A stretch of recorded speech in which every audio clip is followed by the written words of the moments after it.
বাজেটের হিসাব গুলিয়ে ফেলা, সংসদে জনদাবি তোলার পরিবর্তে সরকারি ফ্ল্যাটের ওয়াশিং মেশিন পর্দা চাওয়া থেকে শুরু করে নিজের জীবিত বাবাকে শহীদ বানানো এবং ঘনিষ্ঠ মুহূর্তের ভিডিও ভাইরাল সহ দায়িত্ব গ্রহণের মাত্র ৫ মাসেই জামায়াতের ৬ এমপির কাণ্ড যেন রাজনৈতিক অঙ্গনে এখন হটস্পট। ত্রয়োদশ জাতীয় সংসদ নির্বাচনে বেশ সাফল্য নিয়ে যাত্রা শুরু করেছিল বাংলাদেশ জামায়াতে ইসলামী। তবে এই ৬ এমপির নানা কাণ্ডে এখন চলছে সমালোচনার ঝড়। গত ২৭ মার্চ কুষ্টিয়া ৩ আসনের এমপি আমির হামজা এক বক্তব্যে বিএনপি নেতা ইকবাল হাসান মাহমুদ টুকুকে নাস্তিক ও ইসলাম বিদ্বেষী হিসেবে আখ্যায়িত করেছেন বলে অভিযোগ ওঠে।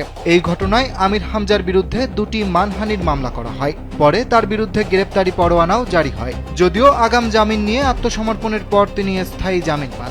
এ বিষয়ে জামায়াত বলেছে, বক্তব্য কারো পক্ষে বা বিপক্ষে যেতেই পারে, এটা স্বাভাবিক।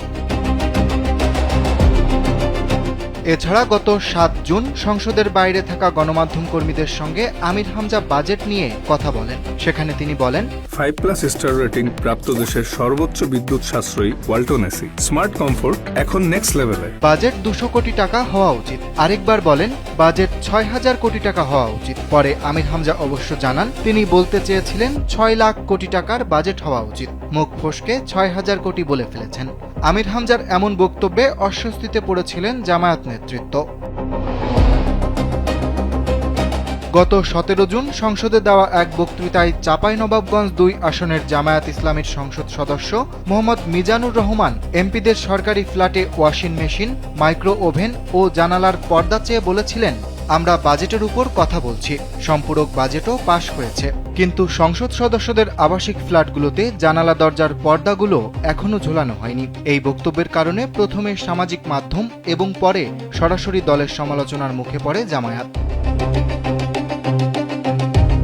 এবার আসা যাক নীলফামারী ৪ আসনের এমপি আব্দুল মুন্তাকিম কাণ্ডে। সংসদে তিনি দাবি করেন, তার বাবা ও দাদা শহীদ এবং পরিবারের ৪৭ জন মুক্তিযোদ্ধা। পরে জানা যায় তার জন্মই ১৯৮১ সালে এবং তার বাবা এখনও জীবিত। সমালোচনার মুখে তিনি বক্তব্য সংশোধনের জন্য স্পিকারের কাছে চিঠিও দেন। এদিকে নড়াইল ২ আসনের এমপি আতাউর রহমানের ঐচ্ছিক তহবিলের তালিকায় তার মেয়ের নাম ওঠায় সমালোচনা শুরু হলে তার পিএসকে বরখাস্ত করা হয়। অন্যদিকে চট্টগ্রাম ১৫ আসনের এমপি শাহজাহান চৌধুরীর পিএস পরিচয়ে পরিচিত আরমান উদ্দিনকে ঘিরে এমপির উপর হামলার পরিকল্পনার একটি অডিও ছড়িয়ে পড়ে, যা স্থানীয়ভাবে ব্যাপক আলোচনার জন্ম দেয়।